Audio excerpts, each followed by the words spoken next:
I would say like almost everything is kind of continued in some fashion. Most of the academic stuff, so all your harmony counterpoint analysis, that kind of thing, Errol is done online, I presume.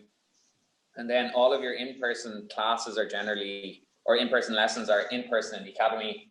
There are some restrictions at the moment regarding like booking rooms, and you have to sign in at the desk every time you come in. Chamber music is going ahead in person. We want to have, or the academy like wants to offer in-person lessons, but it's kind of like, you know, just with masks, maybe screens, and if there's chamber music, it's also, you know, with masks and trying to be socially distanced and all that. But I would say it's still, you know, as fun as it would be normally, and it's just great to be able to play together and all that. Yeah, sure. The main thing is that we still get to play music together, and that's kind of what we're here for.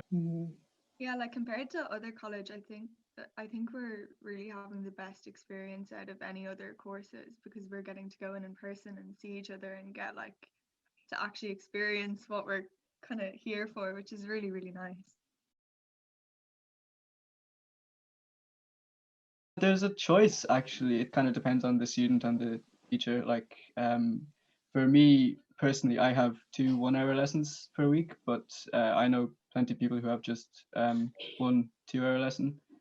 And I don't know which I prefer, to be honest. They're both very productive in different ways. But as far as I know, it's a decision that between you and your teacher. Yeah, I'm kind of on the other side then, because I prefer to have just a 2-hour lesson, just to have it in one go, because I prefer to just prepare for one day in the week. But yeah, if you find that 2 hours is like too much for you, then you can definitely just talk about that and sort it out with your teacher and have like just a 1 hour twice a week. So it's a bit flexible with that. Thank you. And it's amazing the time allocation we get here at RIAM, because most conservatoires you wouldn't get 2 hours a week with your principal teacher. So it's really good, you know. Isn't it the most in Europe? Here, I think we get a quota of about 6 hours per week. Okay. 9 hours. Oh, that's even better. Yeah, so it's changed now to we can do 3 hours a day. So you've up to 3 hours a day to book, and then your quota runs out, and then once you've finished those 3 hours, it moves on. Okay, thanks. You kind of get them back as you use them. Normally, we would have like an orchestra week, or like we call them spotlight weeks. So you wouldn't have like your academic classes. So you're just kind of focusing on orchestra. So you would come in basically all day, obviously with breaks and lunch and all that. But so you have it for a week, and then at the end of the week, then we would have a concert.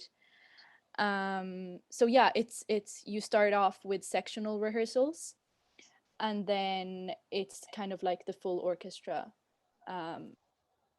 Yeah, the point of it is to try to emulate the intensity of the like what working in an orchestra would actually be like, except obviously we don't have time to do it every week, so can't. But it's just to kind of give you an idea of what the experience would be. Generally as well, when we have an orchestra week, on the first day we'd have sectionals just with our individual instruments, which is led by a professional tutor. So you really get to learn a lot in that session, and it's quite small, your group, so it's very beneficial. And then maybe strings as a whole in the afternoon would do a sectional, or woodwind or brass, and then Tuesday to Friday we'd rehearse the whole orchestra together. And then we've some really cool side-by-side projects coming up. So we're doing one with the Irish Baroque Orchestra, and then one with Camerata Ireland. So we all had an orchestral audition in September, which was a blind audition. So what you did was you went into a room and like there was a screen in front of you, so you couldn't see the panel and the panel couldn't see you, which is a really fair way of doing it, I guess. And then you're assigned your orchestra projects for the year then.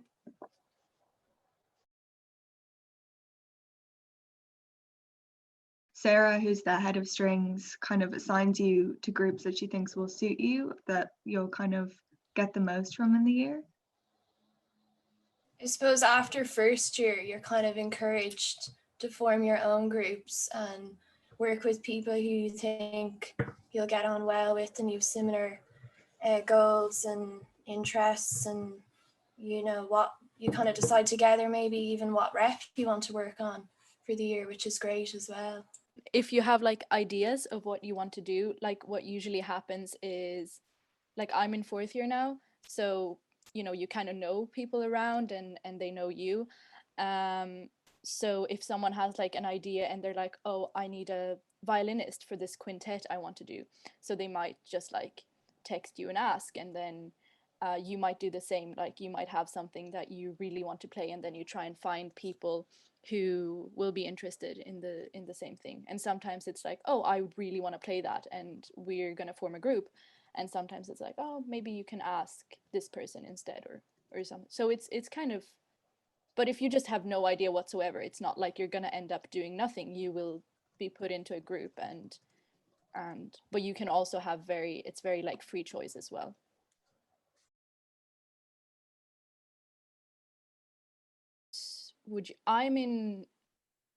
This year I'd be in kind of 4, and that's not counting, you know, when I'm just playing duo with piano. And I mean, that's quite a lot, but also I love chamber music and I want to do a lot of it, and I like to divide my time that way. But if you're more of like, I want to focus on myself and solo, you can definitely be like, oh, I just want to do whatever is required for like my course.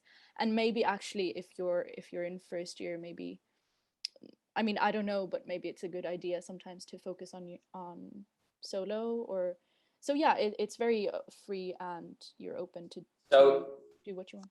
Yeah, the thing about that too is there are certain requirements, so you'll have to, I think in 1st year it's only 15 minutes, so you have to play 15 minutes of chamber music in what's now, it's like a chamber music festival, but it's also your sort of marked exam.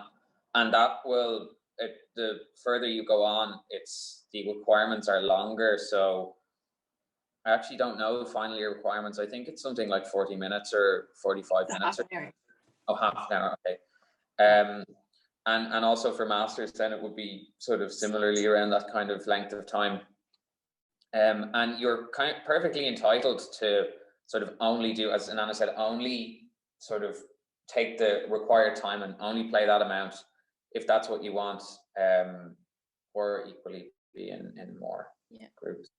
What happened for me was kind of, or maybe a natural thing to happen is, as you're starting and you're getting to know more people and, you know, you're making friends and playing together, you kind of want to play more together and be in more groups. And like, just as you're getting to know people, like say you start off in 1st year and you play maybe in 2 groups and you really like it, and then you're like, oh, I want to do more. And then, I mean, that's what happened for me, is that as you get to know people, you want to play in more groups and you want to do more of that. But not to say that will happen for everyone, but that's just an example.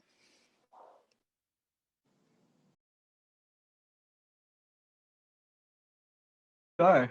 I didn't personally do it, but a lot of my friends, when last year, they were able to get lessons with Peadar Ó, and I think there are even Baroque instruments available to use if you want one.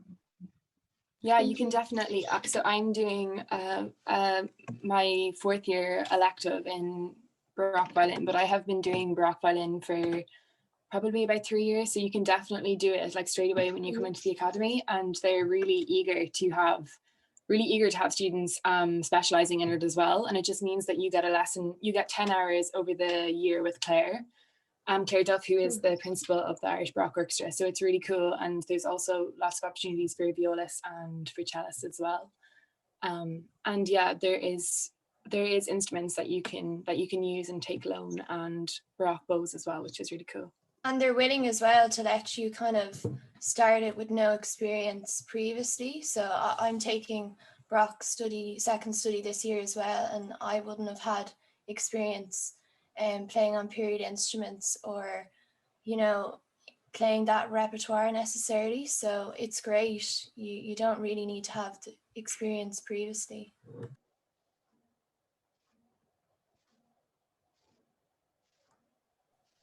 Another thing you can do is do viola as well as a violinist.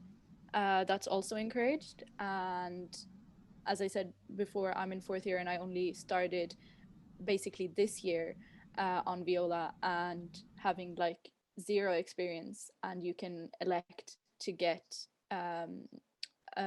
hours for that as well. So I chose to have, I think you can choose like 10 or 20 or however many you want. So I chose to have 10 hours of viola, which is really fun as well. So and I didn't have experience in that either, but it's just a fun thing to try as well.